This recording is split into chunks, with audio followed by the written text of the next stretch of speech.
안녕하세요. 펜타곤 선생님입니다. 얼마 전에 이부진 사장님인가 회장님인가 아드님이 모교에서 후배들 대상으로 특강을 할 때 핸드폰을 자기는 없앴다 뭐 이런 기사를 본 적이 있는데, 사실 이 얘기는 오래 들으시면 아시겠지만 매년 쿨타임 찰 때마다 하는 얘기지 않습니까? 핸드폰이 문제다. 핸드폰이 문제입니다. 핸드폰. 지금 이제 곧 새학기를 맞이하실 건데 핸드폰에 대해서 이걸 어떻게 해야 될지 결단을 내야 되지 않나. 특히 이게 저학년 학생들한테 매우 핸드폰이 좋지가 않습니다. 저학년일수록. 근데 제가 요즘에 보면 제 친구들이나 선후배들 이제 자녀들이 이제 초등학생 저학년이 이제 많다 보니까 제가 막 이런저런 얘기를 많이 듣거든요. 근데 깜짝깜짝 놀라는 게 이제 핸드폰을 막 저학년 때부터 막 사준다는 거예요. 그래서 이 문제가, 이 핸드폰 같은 경우는 입시적으로 매우 심각한 문제가 발생하는 가장 심각한 문제가 뭐냐면 바로 이제 텍스트 활용 능력이 현저히 떨어지는 거에 있어요. 요즘에 뭐 문해력이 문제다, 학생들 뭐 책을 못 읽는다, 막 이런 얘기가 많지 않습니까? 근데 이게 단순히 문해력만 문제인 게 아니에요. 특히 이 고등학교 왔는데 문해력이 문제라는 거는 거의 학생들한테 사망 선고 같은 거예요. 대입에서는 문해력이 없으면 책을 이해하고 텍스트를 받아들이고 이해하기가 어렵다는 거죠.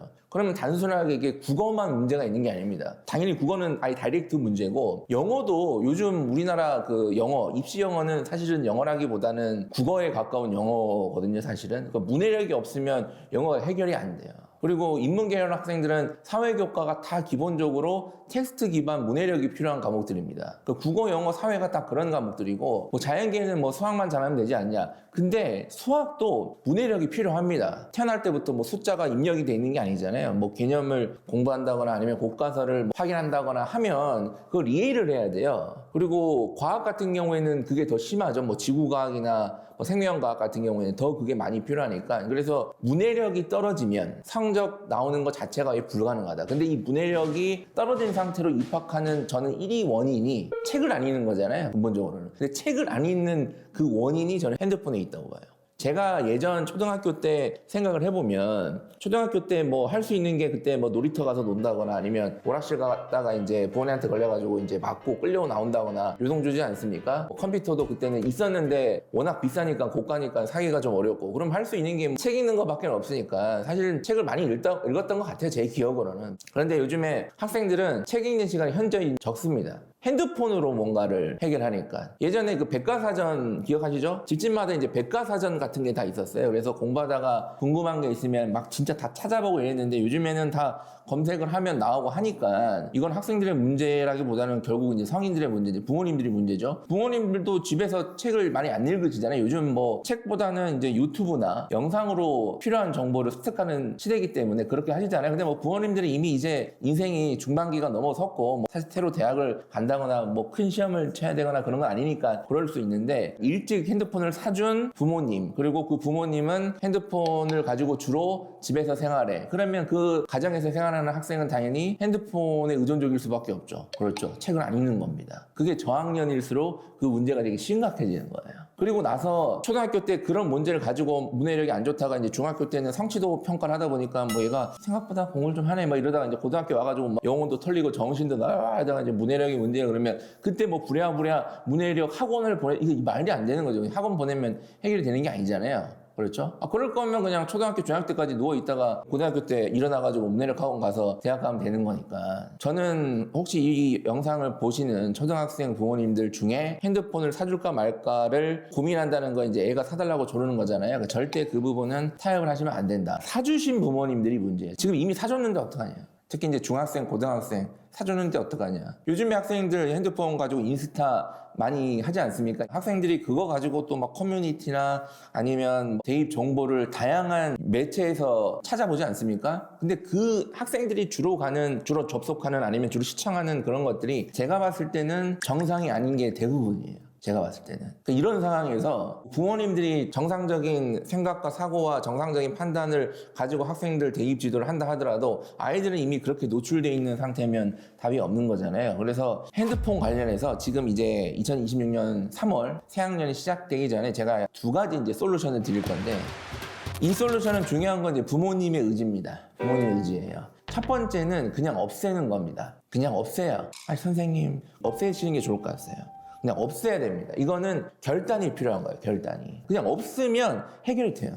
없으면. 그리고 아마 핸드폰을 없애면 한 몇 주 지나면 금방 적응할 거예요, 아마. 그래서 없애야 되는데 제가 이거 가지고도 상담이나 이렇게 부모님들이랑 얘기를 해보면 선생님 어떻게 그걸 없앱니까? 그걸로 뭐 학교에서 핸드폰이나 뭐 카톡이나 뭐 이런 걸로 뭘 알려준다는데요. 그냥 그거 어머님 핸드폰을 알려준다고 하면 되잖아요. 그리고 만약에 핸드폰이 없어서 뭔가 학교 생활 자체에 불이익을 받는 거면 그건 정상이 아닌 거죠. 그러니까 그건 학교에 강력하게 얘기를 하시거나 아니면 내가 부모님 핸드폰으로 해달라고 하거나 그 다음에 뭐 애랑 연락을 해야 되고 아니 연락을 할 일이 뭐 있습니까 애를? 뭐 애랑 사업하세요 학생과? 어차피 아침이랑 밤에 보실 텐데 뭐 학생들이 길 잃어먹을 일도 없죠. 핸드폰 없다고. 어차피 동선은 정해져 있습니다. 학생들의 동선이란 건 정해져 있잖아요. 특히 이제 고등학교 중학생 되면 정해져 있기 때문에 연락할 일이 없어요. 뭐 진짜 긴급한 일이 생기면 어떡하냐. 아시겠지만 대부분의 인생에서 이렇게 긴급한 일이 생기지 않습니다. 그러니까 자꾸 핸드폰이 없으면 뭐 이렇게 되고 이거 문제고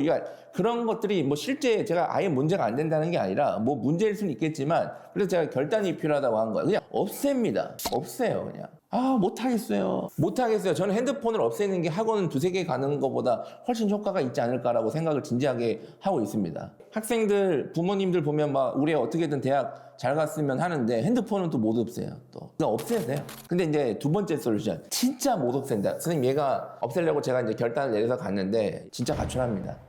얘는 월북한다고 합니다. 차라리 자기는 북한으로 가겠대요. 수습이 안 된다. 사실은 이것도 문제. 옛날 같은 게 형제가 많으니까 보통은 큰 형 누나 선에서 깔끔하게 정리가 되는 일들인데 자 핸드폰을 만약에 못 없애겠다 그러면 강력하게 일단 없애라고 얘기를 하신 다음에 이제 합의점을 이제 도출해야 되잖아요. 그래서 이제 결론은 핸드폰을 그냥 집에 두고 다니는 겁니다. 핸드폰을. 네가 핸드폰을 뭐 상시 갖고 다닐 이유가 있냐? 뭐 사업하는 것도 아니고 긴급하게 네가 뭐 나란 일 하는 것도 아니고 네가 뭐 주식 투자해가지고 뭐 단타로 맨날 치고 빠지는 뭐 리딩방 동선 정해져 있고 길 잃어먹을 일 없고 네가 핸드폰으로 막 거래를 할 일도 없잖아요. 그러니까 네가 주로 하는 게 뭐 인스타 본다거나 뭐 친구들과 소소하게 한다거나 뭐 이런 것들이잖아요. 취미 활동이잖아요. 그거는 어차피 집에서 해라. 집에서. 근데 이거를 갖고 다니는 게 문제예요. 시도 때도 없이 이걸 하니까. 그러니까 없애는 게 가장 좋지만 못 없애겠다. 애가 정말 들어 눕는다. 그러면 집에 딱 두고 뭐 학교 가고 학원 가고 밖에 있을 때는 열심히 해주고 집에 와서는 내가 말리지 않겠다. 그냥 써라가 이 정도로 하시는 게 좋지 않을까 제가 봤을 때는. 그러니까 이것도 안 되고 저것도 1번도 안 되고 2번도 안 되면 답이 없어요.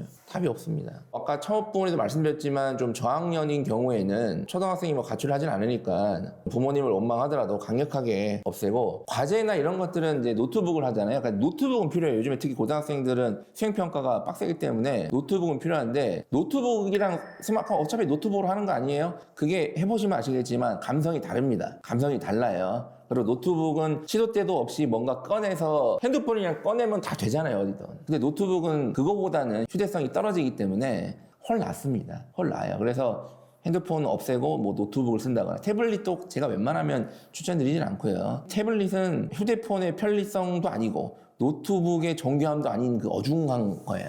제가 봤을 때는. 그래서 핸드폰을 없애고 노트북을 사주는 게 가장 베스트지 않나. 그래서 얘기를 하세요. 노트북을 바꿔주겠다. 지금 램값이 미친 듯이 올라서 지금 노트북 장난 아니다. 내가 사주겠다 하시고 바꿔주시고 그 다음에 핸드폰을 없애서 여러분들도 수능 치고 여러분들 목에 가가지고 야 내가 그때 핸드폰을 없애는 결단을 했어. 그게 지금 나의 서울대든 의대든 합격을 만들어도 이거 다 얘기해야 될 거 아니에요.